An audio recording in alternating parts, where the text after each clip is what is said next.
We just did some mudding and trail riding yesterday. Definitely have a new noise. Let's see if we can. There.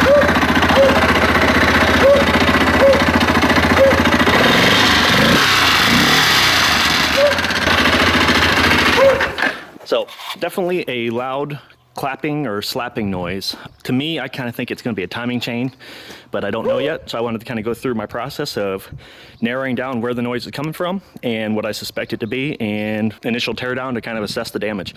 We were a few miles away. We were actually on a high-speed run, 50, 55 miles an hour for a good stretch on an old dirt road.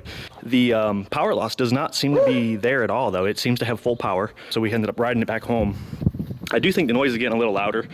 So first thing I'm going to do is power wash it, get it cleaned up so that I can get a better idea where any damage might be, and that'll also help a lot with teardown.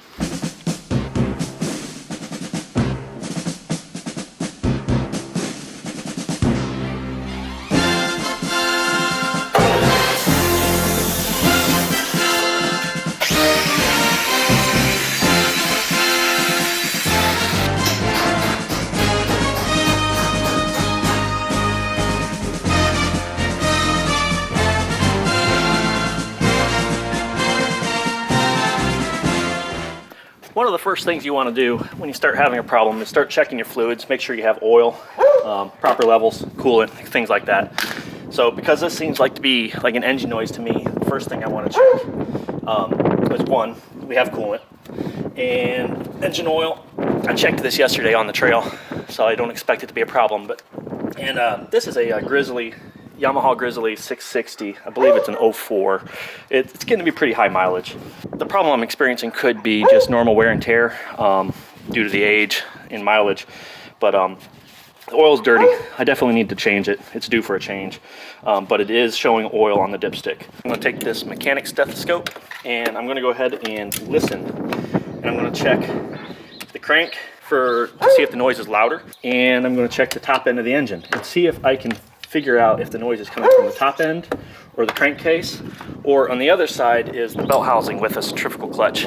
One of the guys that we were riding with yesterday said he had a clutch issue that sounded pretty similar. He thought it sounded a lot like the clutch issue he had. I've never had a clutch issue, so I don't know what those sound like yet. So he could be right. So I'm also going to take the stethoscope and place it on the clutch housing or the belt housing and see if it seems to be louder coming from that area.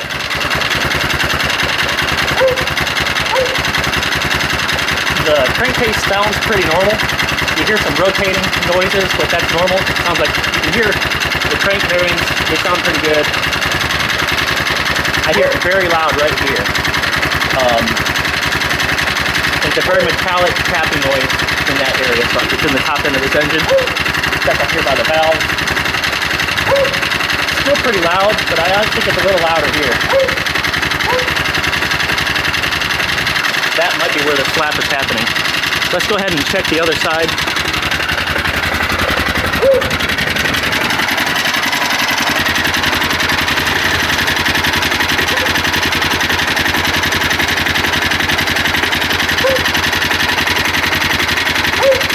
It is pretty loud right here as well. It could be that we're hearing the noise that's transmitting the sound up through the engine case. But okay, so I did hear it fairly loud right here in the belt housing, but I also heard it fairly loud at the top end of the engine. It either is going to be probably the centrifugal clutch right here or the chain up in the upper end of the engine. I believe it's my two theories.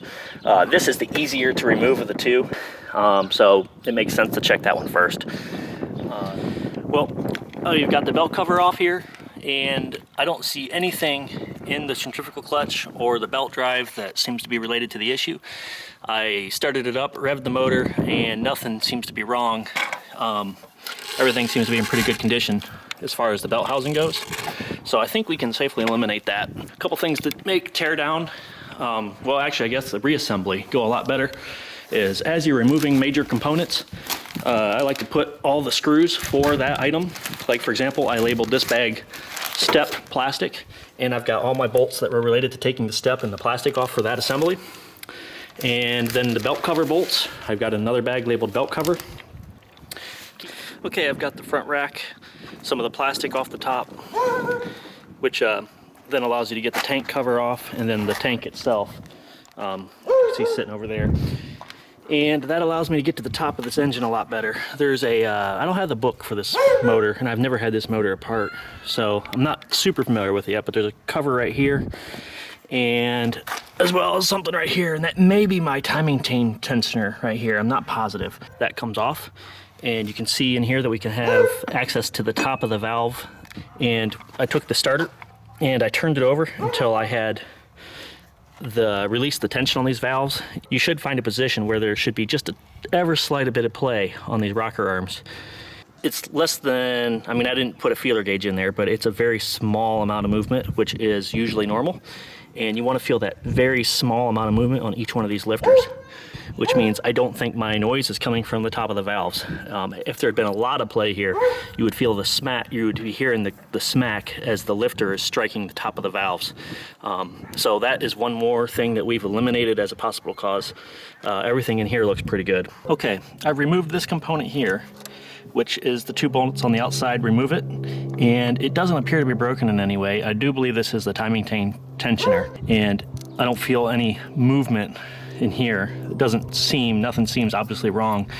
Nothing seems broken with this. So I don't think the problem's with the timing tensioner itself. Nothing on here appears like it would have moved. So if it is our timing chain, there might be an issue with that. One other thing I decided to check was I took the spark plug out. And I should have probably done this earlier. The spark plug just threads in right here. There's a boot. Remove this spark plug boot. And then using the tools that come with your toolkit is actually sometimes the easiest way to get these suckers out because they're recessed so far. So here is the spark plug removal tool. The colors usually is a good diagnostic if you're having ignition problems. If you see a real white spark plug, that means you're running very lean, running hot. This one's a little, definitely not running hot. If anything, it's on the rich side. Got a little bit of carbon, but nothing too bad. But the other good thing about taking the spark plug out is it takes compression off your engine, so it makes it a lot easier to pull over. These starter cords on these bigger engines really almost unusable due to the high compression. They're kind of just a backup in case your starter motor quits on you. These are pretty high performance motors, so all 3 of these valves are intake valves. These are all intake valves, and we have 2 exhaust valves on the back side. And there's 2 round covers that look just like this. And you can take those off, and that's how you get to the adjusters on your exhaust valves. And they look pretty much just like this. Find the spot where there's no pressure on the valves, and then wiggle the adjusters. And you should feel just a tiny bit of movement. I'm feeling a little bit more play on the exhaust side, which could be normal. A lot of times exhaust valves do have more play. I'll have to look up the spec for this motor and just see if they're in spec, but none of them feel crazy loose, so I don't think that's my problem. I'll go ahead and might as well adjust these valves since I've got everything apart. But we might be looking at a piston slap, either a piston or rod slap. Hoping not, because that's a little more involved of a rebuild. Okay, this is the parts diagrams for the 04 Grizzly 660, and this is the part diagram for the cylinder head. You can see the cover that we removed for the inspection for the valves, or valve adjustment rather, plus the 2 round ones on the back side. I think to get a better view of the camming chain which resides in this side of the engine, I'm probably just going to pull this whole valve cover off next. That'll let me see the top a lot better as far as the sprocket for the cam, the chain itself. And it doesn't show the tensioner in this diagram. I thought it would be on the diagram of the engine head, which is the assembly below. And they show where the tensioner bolts in, but they don't actually show the tensioner itself. They have another diagram called camshaft chain, which shows the entire camshaft chain, the upper sprocket that I was just mentioning. There are some detensioners or decompression levers here, and I want to take a look at those, see if those look okay. Maybe that's part of what I'm hearing slapping around. And here's the chain itself, which rides up and down. It goes from top all the way down to the bottom of the engine, down to the crank. And it has these chain guides, and the tensioner that we did remove pushes pressure up against these, which is what takes the slack out of that timing chain. So hopefully by taking the valve cover off and looking from the top down, we'll be able to get a view of the entire chain, see if everything looks okay, see if these guides are okay, and go from there. Okay, I've got the valve cover removed, which allows us to see down into the top of the engine, and we can see the timing chain, the top cam sprocket, the cam itself, as well as the top part of our valves. So I can see that all my springs are good on my valves. So there's no broken springs. The valves themselves look fine. None of them look bent. The cam looks okay. We've got oil, and visibly the chain and the sprocket for the timing chain look fine as well. So I'm not seeing any obvious signs of anything major broken. So inside of this, we have the rocker arms for the valves. Everything looks okay there. Nothing looks broken. They all rock as they should. There's not any extra wiggle, or pivot, I guess would be the right term, on their shaft, but you don't want to feel a lot of extra play. They shouldn't wobble. You shouldn't be able to twist them and have any kind of play on the twisting direction at all. So those all look good. So everything on the top end of this engine is checking out. As far as visible damage, I can't find anything that I can say for sure is, yes, there's my noise. The next thing to do, I think, is to go ahead and reassemble this, adjust my valves, make sure all my valves are in spec. I went ahead and looked up the specs for those. So we have the valve clearance specs, which are right here. I will post another video on how to do that. But I think the plan is going to be to go ahead and reassemble what I've taken apart, make sure my valve clearances are adjusted. I'm going to go ahead and make sure that the timing on the chain is correct. Make sure nothing skipped a tooth. I don't think it has due to the performance. Usually you have performance issues if your timing's off. And I'll make sure my tensioner is working, and we'll see if our noise is still there. Okay, I just checked the timing, and I think this timing chain is actually a little bit stretched and worn out. And here's how you check that. You need to remove the recoil starter, and underneath that there is one of these plastic covers that you can just remove with a big screwdriver.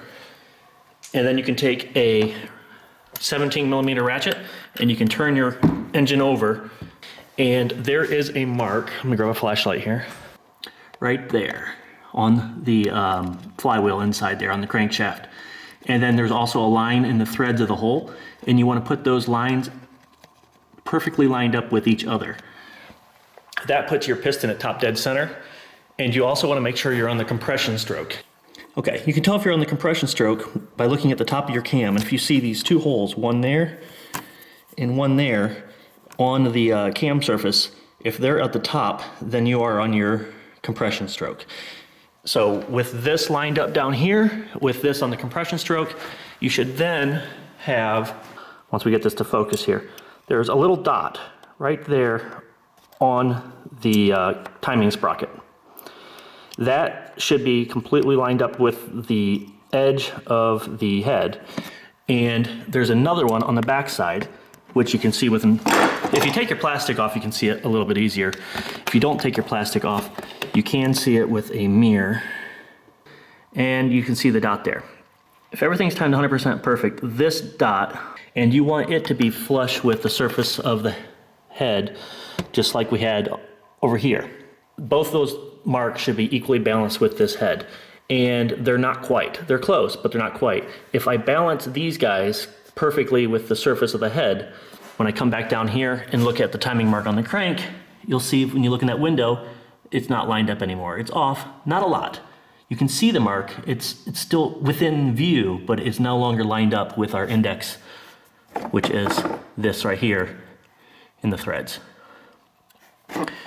But it is not off a complete tooth. So if you come up here and you realize that by moving the chain one tooth over, you can get it in to be lined up better, that means that your timing chain is one tooth off, and you just need to move your chain, reposition the chain over one tooth until everything's lined back up. Okay, so what this is telling me is this timing chain has worn. It has stretched due to the wear. As they wear, they become longer in length. And that extra length is now causing the cam shaft to be slightly out of time with the crankshaft. Not so much out of time that moving the chain one tooth would fix it. It's kind of almost in the middle. Not a full tooth out, but about a half tooth out. So that means my timing chain has stretched, and that, I'm hoping, is also going to be the explanation for my noise. It could be that the chain, because it is increased in length, the tensioner can no longer remove 100% of the slack. I think the next thing to do is go ahead and order a timing chain, and we'll get the new parts installed. We'll go ahead and finish adjusting our valves, and we'll put it all back together and we'll see if everything sounds good. Okay, well, I put a new timing chain in, and unfortunately that did not take care of my problem. The noise was still there. So unfortunately that wasn't the issue. Suspected it was actually a top end noise, like a piston knock or a rod knock or something along that line in the top end of the engine. So tore it back down again, much further this time, and found a couple things. One, I don't think it's related to the issue of the problem, but I'm glad I discovered it, is this four-wheeler shares a fair bit of water, and when I pulled the air filter out, I discovered the bottom is coming apart. So I need a new air filter. Anytime I'm riding through dusty conditions, I could be sucking dust into the engine, which does not help the life of the engine. I don't think it was a problem this time around, because when I look at the intake, which is right here, it's actually still pretty clean on the inside. It's nice clean aluminum. There's not a lot of dust inside the intake. Had there been dust inside the intake, I definitely would have thought that was a factor. But fortunately, I think I've discovered the filter before that's become a problem. But once I got the cylinder head off, there is, if you see, wear right here, some lines of wear right here on the side of the piston. So what I am hearing is piston slap. Normally you shouldn't see any wear, or very, very little wear, if any, on the skirt of a piston. Ideally, the skirt of the piston doesn't really even touch the engine sides. It's all the rings in a film of oil that it rides up and down on. If you see these lines like this, your piston is rubbing against the side of the cylinder wall, and it's going to wear it out pretty fast. And that happens because there is play at the top wrist pin. A little bit more wiggle there than it should have. And if you look at the cylinder, you can see the same thing. You can see lines on the inside of the cylinder wall. Fortunately, I don't feel them with my finger. A quick test on how bad something is if you can feel it with your fingernail. That's pretty extensive damage to a cylinder wall. Since I'm not feeling any, I can probably hone this cylinder out and be just fine, which I will do, and then take some measurements to see. But I don't expect the cylinder wall to be an issue once it's honed. Had I kept this problem going longer, I almost surely would have been looking at a new cylinder wall or boring it out larger. And if I'd let it go to the point that the piston came apart, I would have been looking at probably a new engine or possibly a new four-wheeler, depending on the cost of an engine. This particular four-wheeler, even used in good condition, still gets between $3,000 and $4,000. So I probably would have looked into a new engine for it, or rebuilding the existing engine if I didn't ruin the block. Sometimes when these engines come apart, you destroy the block, and you have no choice but to just get a new motor. The other things I'm going to do is, since I have it apart, I'm going to go ahead and polish the valves. No reason not to, since I have the engine apart. And what I'm hearing with that noise, that clicking noise, is this cylinder is going up and down inside the engine. If your engine's going 2,000 RPM, this piston is moving up and down 2,000 times in a minute. So very, very fast. And even the slightest bit of play or movement anywhere usually makes a tick or a smack as it changes directions. So as it's coming up, changing back down very rapidly, it's clicking that part against the cylinder wall. So that clicking we were hearing was the piston literally smacking the side of the cylinder wall. Very, very small amount, very, very little movement, but it doesn't take much when you're going that fast. And what causes that? Well, age. Engines do wear out. Parts eventually start getting a looser and looser fit. As you start getting looser fits, you get more and more play, is one thing. Another thing could be dust and dirt got into the engine. Like if I'd let my air filter go, that would have increased the wear in the engine, because all that sand is an abrasive, and it's going to abrade all the surfaces and wear them down just like sandpaper would. The third thing is oil, and I probably didn't change the oil on this as often as I should have. I still had oil, and I believe I still had good oil pressure. I'm not seeing any signs that the oil pump's not working correctly. The oil is a little older than it should be. That could have been a factor in what caused this. I think it's a factor of probably age and oil. Had I changed my oil a little bit more often, been a little more diligent, it might have gotten a little longer life. But the motor is old too, so it's hard to say for sure.